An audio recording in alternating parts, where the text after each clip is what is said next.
साथियों, यदि आपने भी अपने हाथ की उंगलियों में किसी भी प्रकार का रत्न ये सोच करके धारण किया हुआ है कि वो आपके लिए सौभाग्य लेकर के आने वाला है, तो रुकिए और पुनर्विचार अवश्य करिए। और ये जो एपिसोड है, ये देखने से पहले अपनी जन्म पत्रिका अपने समक्ष खोल लीजिए और ये जानने का ये सुअवसर आपको प्राप्त हुआ है कि क्या आपने सही रत्न धारण किया हुआ है या नहीं। आज हम मकर लग्न की जन्म पत्रिका में क्या सूर्य देव का रत्न माणिक्य धारण किया जा सकता है, नहीं धारण किया जा सकता, क्यों नहीं धारण किया जा सकता, धारण करने पर क्या क्या उसके इफेक्ट होते हैं, इस पर चर्चा करने जा रहे हैं। साथियों, कई वर्षों के जन्म पत्रिका अध्ययन और लाखों कुंडलियों के अध्ययन के बाद हम ये कह सकते हैं कि यदि किसी की जन्म पत्रिका में शनि पीड़ित है तो उसको इस ग्रह की महादशा में इन 9 लक्षणों का, इन 9 कष्टों का, पीड़ाओं का अवश्य सामना करना पड़ता है। व्यक्ति कर्मचारियों, खासतौर पर 4th क्लास के एम्प्लॉय से सदैव परेशान ही रहता है। अपने ही परिवार का विरोध हर बार उसको सहन करना पड़ता है। शरीर के जोड़ों में गठिया का रोग बहुत युवा अवस्था में ही घर कर जाता है। पूरी की पूरी ये दशा इनके लिए मृत्यु तुल्य कष्ट लेकर के आती है और हर एक कार्य में इनके देरी अवश्य होती है। झूठे इल्जामों का इनको सामना करना पड़ता है। बदनामी के कारण इनका कई बार घर से निकलना दूभर हो जाता है और किसी केस में तो जेल योग तक का इनके समीकरण जरूर बनता है। व्यक्ति कई बार आलस्य के चलते आवश्यक कार्य को भी टालता चला जाता है। लेकिन साथियों, यदि आप भी इन सभी कष्टों से स्थायी और सटीक मुक्ति प्राप्त करना चाहते हैं तो उसका तरीका है इस ग्रह की महादशा मंत्र साधना दीक्षा, जो विशेष रूप से आपके नाम, आपकी जन्मतिथि के अकॉर्डिंग की जाएगी। और गुरु दीक्षा के माध्यम से अभिमंत्रित माला भी आपको प्रदान की जाएगी ताकि न केवल ये सारे कष्ट दूर हों, बल्कि ये पूरी की पूरी महादशा आपके लिए शांतिदायक और सुख समृद्धिदायक साबित हो।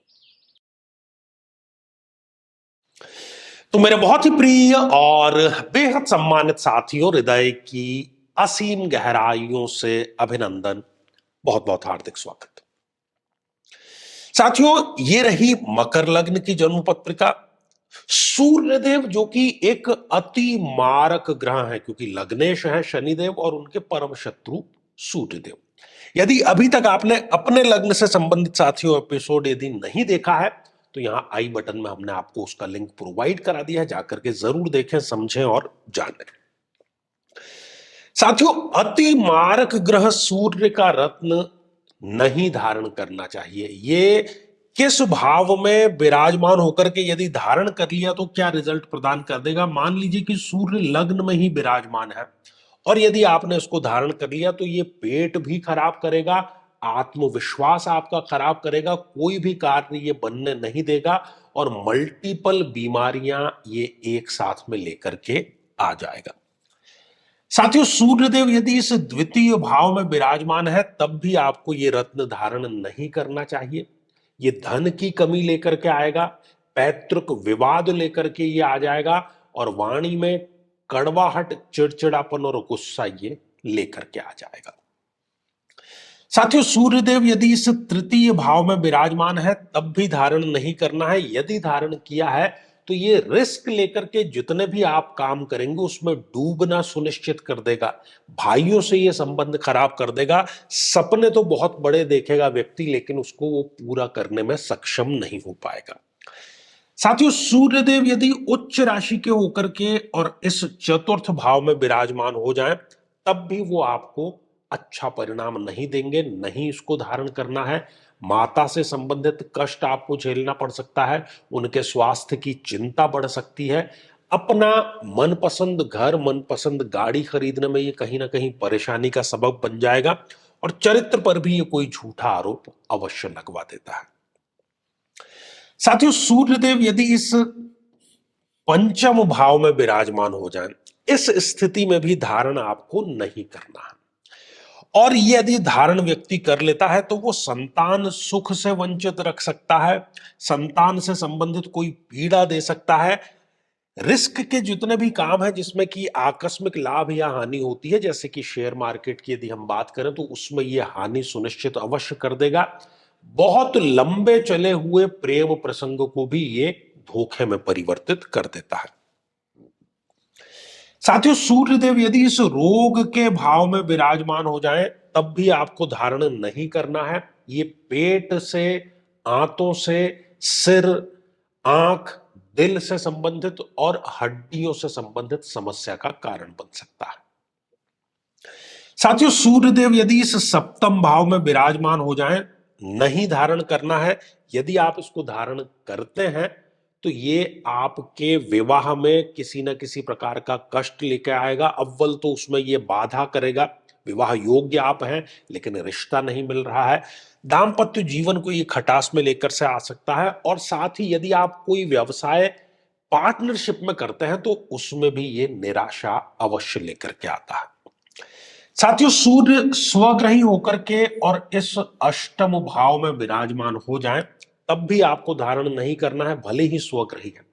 यदि आप धारण इसमें करते हैं तो ये मृत्यु तुल्य कष्ट का कारण बनता है, खर्चों का कारण बनता है, पुराने कोई पाप है वो समक्ष आ जाते हैं, ससुराल पक्ष से संबंध खराब हो जाते हैं, छोटी बड़ी जेल यात्रा, कोर्ट कचहरी, मुकदमा, अज्ञात भय का ये कारण बन जाता है। साथियों, यदि सूर्यदेव इस नवम भाव में विराजमान हो, इस स्थिति में भी धारण नहीं करना है। यदि आप धारण करते हैं तो भाग्य को आप स्वयं ही बंद करने का कार्य कर रहे हैं। व्यर्थ की भागदौड़ आपकी बढ़ जाएगी, पिता से जो संबंध है उसको भी ये खराब अवश्य कर देगा।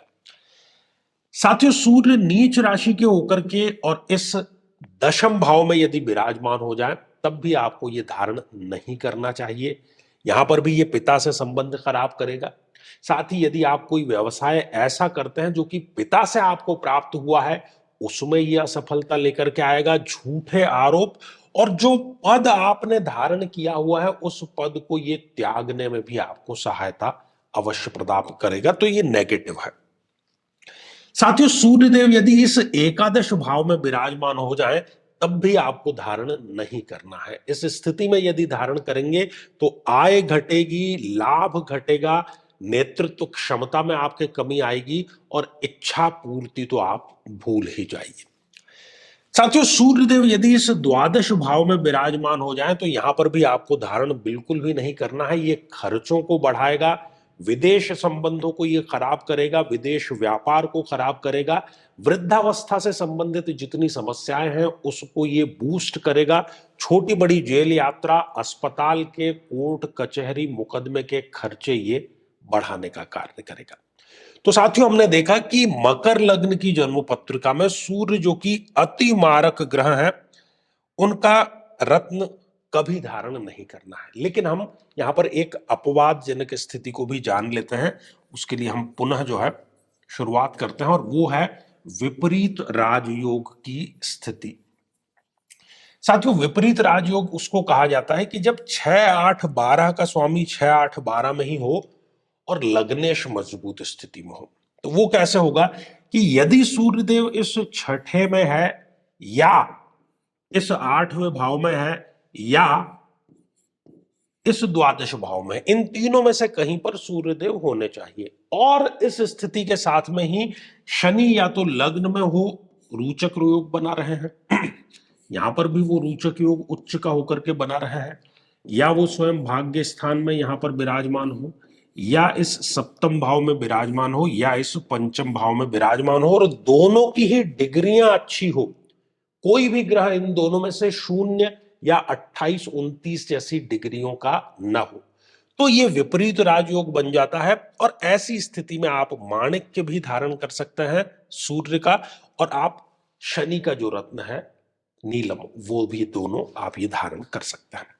तो साथियों, श्रृंखला ये बहुत वैज्ञानिक और सटीक है, इससे आप लाभ जरूर लें। और निवेदन आपसे यही कि इससे पूर्व जो अभी चर्चा की है उस स्थिति में यदि आपने पहना हुआ है तो तुरंत प्रभाव से आपको माणिक्य जो है वो उतार देना चाहिए। साथियों, अब बढ़ते हैं आज के हमारे कमेंट के चरण की तरफ।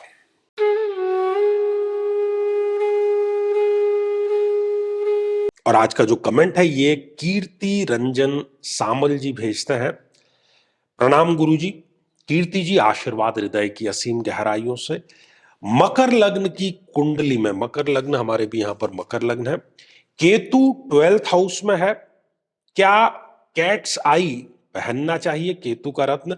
राहु के लिए गोमेद धारण कर सकते हैं क्या? देखिए, संपूर्ण कुंडली के विश्लेषण के बाद ही हम ये निर्णय ले सकते हैं, केवल उसकी प्लेसमेंट नहीं, वो किस भाव में, किस ग्रह के, और उस ग्रह का स्वामी कहां पर है, इसको ही हम निर्धारित करके ही धारण कर सकते हैं। वैसे भी राहु का जो रत्न है और केतु का जो रत्न है वो दोनों धारण नहीं किए जाने चाहिए, क्योंकि राहु का जो रत्न है गोमेद, वो सारे बुरे कर्मों के लिए अभिप्रेरित करता है व्यक्ति को, और केतु का जो रत्न है वो मोक्ष के लिए अभिप्रेरित करता है।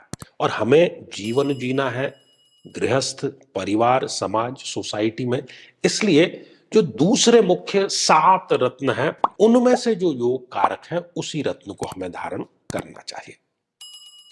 साथियों, यदि आप भी चाहते हैं कि आपकी कुंडली का सूक्ष्म विश्लेषण हो, समस्या का समाधान हो, तो आगामी समय में मैं स्वयं इन शहरों में उपस्थित रहूंगा। आप समय लेकर के मिल सकते हैं, या फिर टेलीफोनिक या वीडियो कॉल के माध्यम से भी आप जुड़ सकते हैं। और यदि आप चाहते हैं कि आपके किसी एक प्रश्न का निःशुल्क मार्गदर्शन किया जाए, क्योंकि हमारे इसी चैनल पर प्रति शनिवार दोपहर 3 बजे हम लेकर के आते हैं, उसमें अपने प्रश्न को शामिल कराने के लिए आप हमारे इस वीडियो को हाइप कीजिए और दिया गया जो नंबर है व्हाट्सएप का, उस पर स्क्रीनशॉट जरूर भेजिए। तो इसी मंगल कामना के साथ में कि आप सभी स्वस्थ, समृद्ध और शांतिपूर्वक जीवन व्यतीत करें। नमस्कार। साथियों, कई वर्षों के जन्म पत्र का अध्ययन और लाखों कुंडलियों के अध्ययन के बाद हम ये कह सकते हैं कि यदि किसी की जन्म पत्रिका में राहु पीड़ित है तो उसको इस ग्रह की महादशा में इन 9 लक्षणों का, इन 9 कष्टों का, पीड़ाओं का अवश्य सामना करना पड़ता है। ये भ्रम की स्थिति पैदा कर देता है। व्यक्ति ये निर्णय नहीं ले पाता कि उसके लिए सही क्या है, गलत क्या है, और यदि वो निर्णय ले भी लेता है तो वो निर्णय उसके लिए आत्मघाती साबित होता है। हर एक कार्य में हानि, हर एक कार्य में आकस्मिक समस्याएं सदैव खड़ी रहती है। व्यक्ति नशे की तरफ आकर्षित होता है और उसमें डूब भी वो जाता है। अपने ही लोगों से उसको धोखा मिलता है। विवाह के पश्चात विधवा या विधुर योग भी उसके निर्मित हो जाता है। नाहक ही बदनामी, अच्छा कार्य करने के बावजूद भी बदनामी इसको प्राप्त होती है।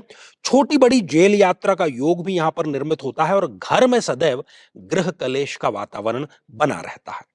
लेकिन साथियों, यदि आप भी इन सभी कष्टों से स्थायी और सटीक मुक्ति प्राप्त करना चाहते हैं तो उसका तरीका है इस ग्रह की महादशा मंत्र साधना दीक्षा, जो विशेष रूप से आपके नाम, आपकी जन्मतिथि के अकॉर्डिंग की जाएगी।